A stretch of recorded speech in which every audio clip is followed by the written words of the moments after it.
Well, good evening, YouTube. Tonight I'm going to be responding to Diecast Loonie's new challenge, 10 favorite castings from movies or TV shows. And I've actually got 13 here. This first one is going to be that Corgi Doctor Who Bessie that I have shown several times, but that's actually 1/43rd scale. And I just showed the Star Wars land speeder in yesterday's video, so it's here as like an honorable mention. So before I get into the actual 11 castings, wanted to give a shout out and thank you to a friend, 2A Cat. My friend Tiz there very generously sent me an old classic Hot Wheels. He's trying to encourage me to get into customizing and restoring. So he had been doing an unboxing. He bought a ton of cars for a great price, and our friend Kat there does restorations and customs. As he's pulling all these cars out of the box, he pulls out one of these, a Hot Wheels Omni O24, which is a car, is not a very exciting car, but a car that I liked. I mean, a car from my youth. I made the offhand comment in the comment section. I said, geez, I'd like to pick up one of those. And he emailed me and he goes, I just sent you one. I thought he was kidding. He even said, oh, yeah, I've got the tracking number. So when I got home from work, I had a couple of packages and there was this. And I'm like, what the hell? And it came in, what do you call it? A Protecto clamshell and a little plastic sleeve. So, I mean, and with enough packing peanuts to wrap the space shuttle in. So this is very cool. So I have not even painted a 1/24th scale model in ages. So don't look for any customs yet. I mean, I think I'd shown you I did a couple of paint pen details on a few diecast cars. But I guess eventually I might try and sand this, maybe do a wheel swap and a paint job. But I just hope I don't mess it up, because now the pressure's big, because the gauntlet's been thrown by a real customizer. Thank you, Tiz. Much appreciated.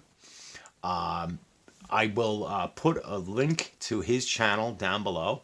Head on over there and check out some of the customs he's done. He does quite a few of these challenges where it's like Gaslands, or they'll, and I watch those videos, the 4 Horsemen and 3 Blind Mice and all those challenge videos, but I've never felt that I had any ability.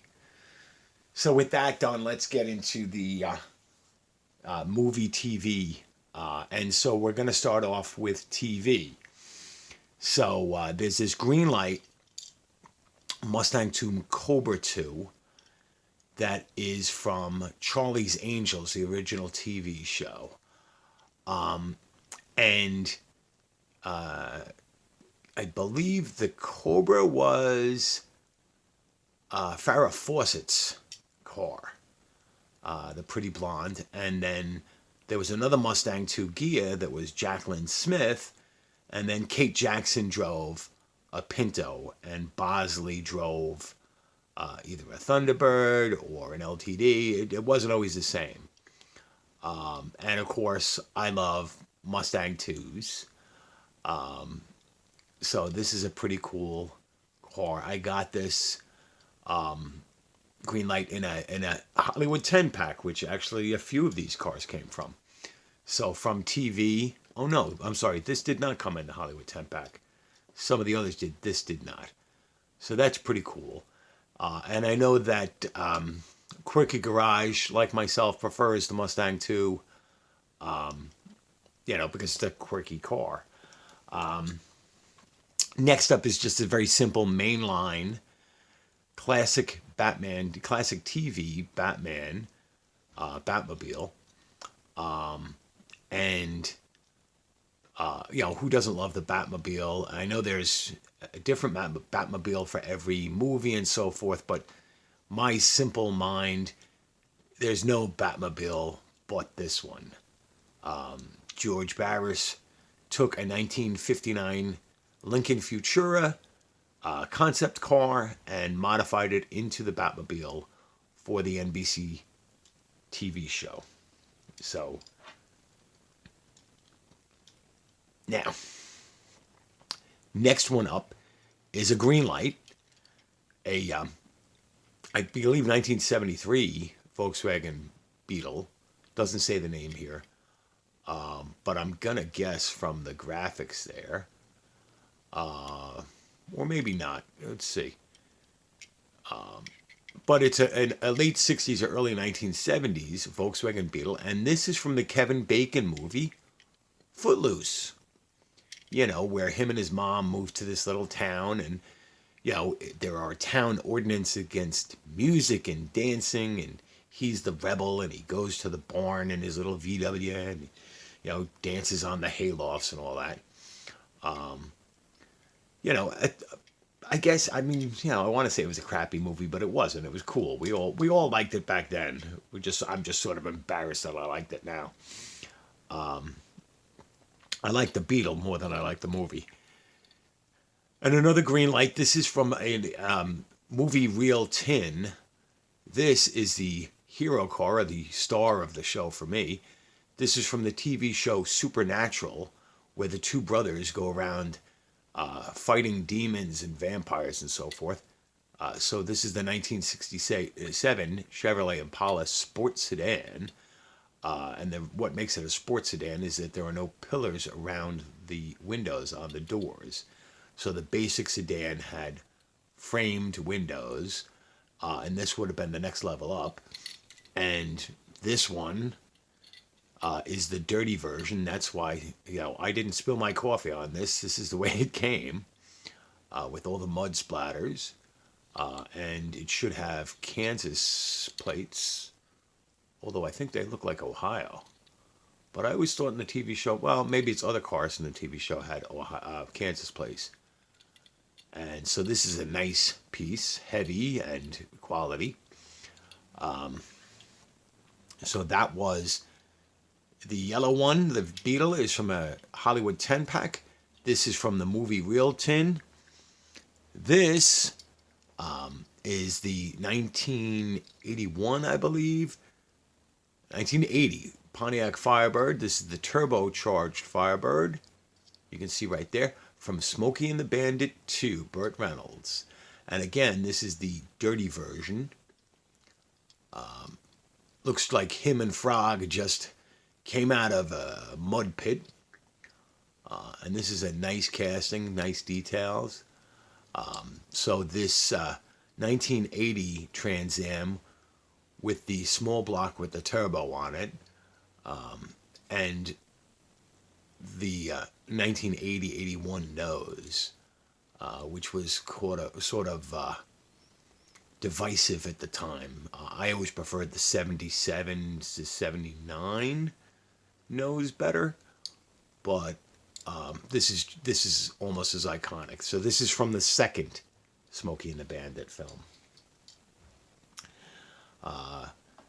Pulling up the back row, a couple of these. We'll move these to the back.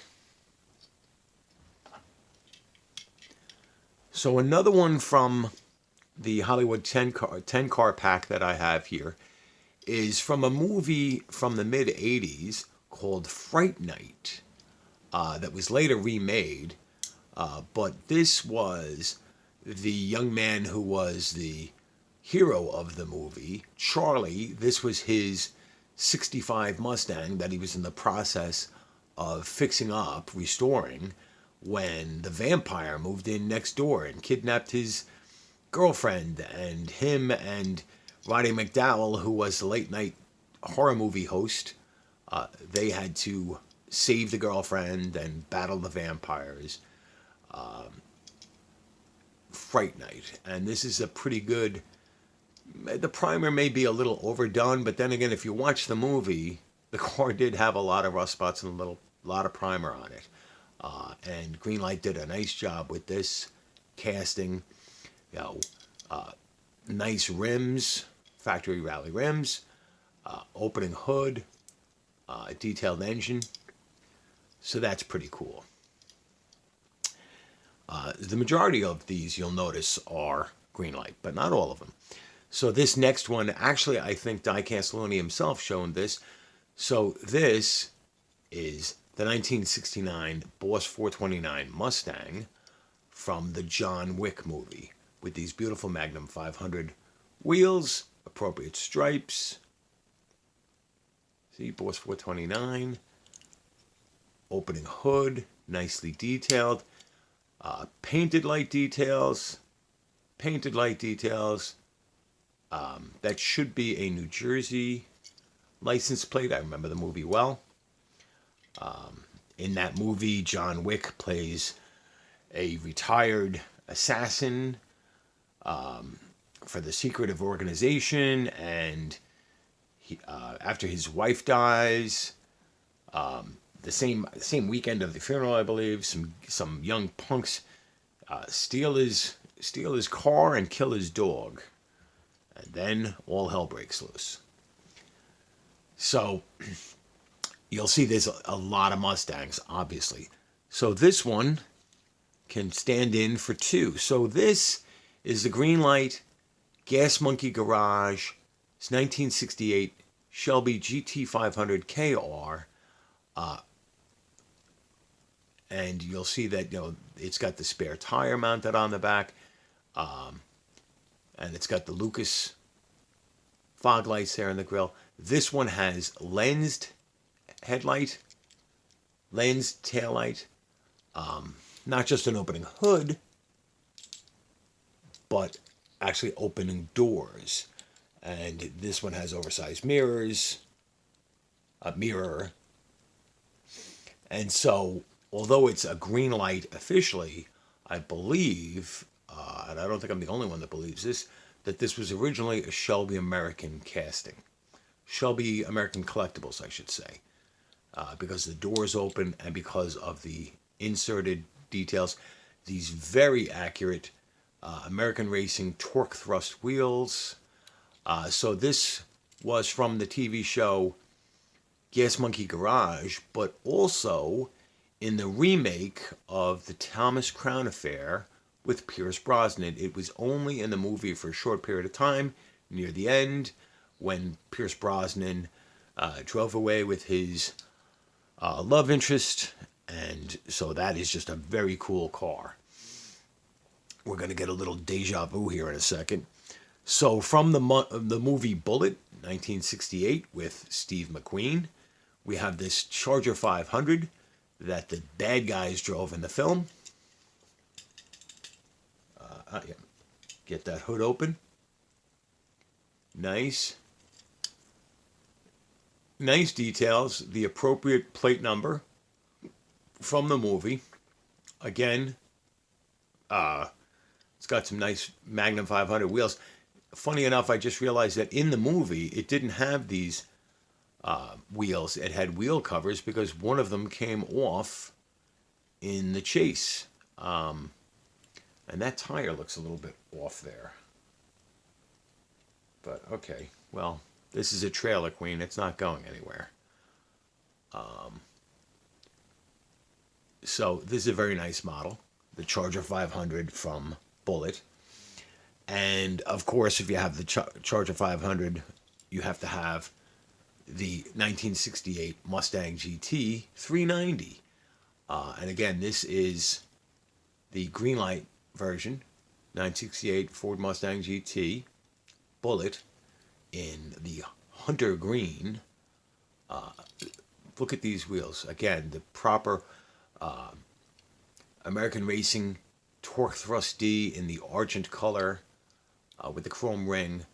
You've got the 390 cubic inch big block V8. Painted details. The plate there, you'll see that you'll get a sense of deja vu in a second. No opening doors, no inserted, but nice painted details. And this is fantastic. Before I was able to pick up this set, I had already had the Revell Bullet Mustang, which at the time I thought was the best. I mean, it is exceptional. It's nice. Painted details, separate chrome bumper here. The license plate, of course, matches. Chrome engine accents, opening hood, nice painted details. The wheels are piss poor, over chromed, but this is still a very nice model. Metal body, plastic base, screwed, rubber tires. The wheels are the only thing really that let this down. So there we go. These, and if you knew it was going to be Mustang heavy, these are my favorite movie or TV castings. I'm just going to, again, honorable mention, this beautiful green light Ford Club Wagon in the dirty version is from the movie Texas Chainsaw Massacre. This beautiful 1964 Chevy Chevelle, or Chevrolet Chevelle Malibu, is from the Leonardo DiCaprio movie Catch Me If You Can. Greenlight puts out a lot of Hollywood releases. This 1970 Challenger is from NCIS, and this is Jethro Gibbs in process of restoring 1970 Challenger. So he's got the proper rally wheel here, the cheaper wheel cover hubcap there. So he's only got one of the proper rally wheels and three of the cheaper steel rims. So there we go. My favorite Hollywood castings. So I'm going to put a link down below to Diecast Loonie's channel. Go over and check out his. I look forward to seeing your responses to this challenge. I can imagine there's going to be a lot of Christines. And I loved the book and I love the movie, but I refuse to get sucked down the Christine rabbit hole. There are how many versions? Greenlight, Auto World, Johnny Lightning, Matchbox, God knows who else made the 1958 Plymouth Fury or Plymouth Belvedere. Yeah, I mean, it's just, it's like Batmobiles. How many different Batmobiles? I was talking to Sol of Sol's Diecast Odyssey recently, and I think he said he's got 13 different Batmobiles or something along those lines. Yeah, I'm only grateful that Doctor Who only drove one car. Well, two cars. So, like, share, subscribe, comment down below. I look forward to seeing your challenge videos. Have a good night.